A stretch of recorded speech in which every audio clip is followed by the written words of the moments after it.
Hey, what's going on, guys? Rob with 3STRONG. I'm in my living room and I have my trusty foam roll here.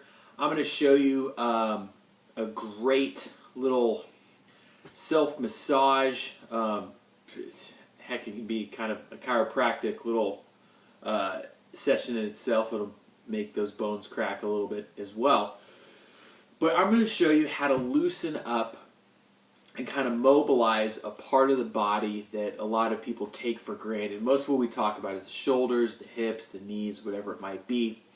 But really the upper back, we have three major regions of our spine. We have our lumbar spine, we have our thoracic spine, which essentially covers the length of our rib cage, and then we have our cervical spine, which is essentially the neck. And if we look, if I pull my shirt tight, notice how we have this kind of curving forward arch in the lumbar spine. As we head up towards the thoracic spine, it curves the other way, and then as we go to the cervical spine, it curves back. Well, this thoracic spine, since it is attached to the rib cage, you know, it can really affect our posture. That a lot of times when anyone's referring to posture, you have bad posture. And even when I talk about it, a lot of times I'm just referring to the shoulders. But notice how when the shoulder blades push forward, my thoracic spine actually starts to flex. And I can pull my shoulder blades back, but still have a curved thoracic spine. So if I want to improve my posture and kind of flatten out that thoracic spine, get myself a little bit more upright, I need to extend that thoracic spine, essentially get it a little bit more vertical so I'm not crunched down.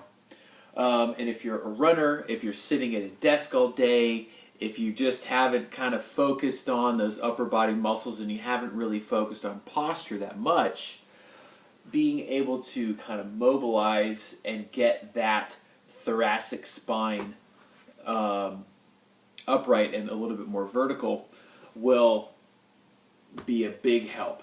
So with this foam roll, what we're going to do is counteract that. So if the thoracic spine is flexed, we're going to put pressure on that center point there, and now that's going to help kind of get things moving. Okay, so we have our foam roll in place here. And what we want to do is we don't want to be in the lumbar spine. That's a different section. We want to be right in between the shoulder blades. So we'll start by getting the hands behind the head. Elbows are going to be back to start. And just roll around until you feel kind of the base of your shoulder blades. Now you're going to push those elbows forward, roll back a little bit, and then what I want you to do is try to move those elbows up. Okay? Notice how my lumbar spine is arched. See this big arch right here? That is actually coming from my lower back. So what I want to do is actually squeeze my butt, push my butt up and keep that tight. Actually, sorry, that's my shirt hanging down, but you can notice how that's much flatter right there instead of arched.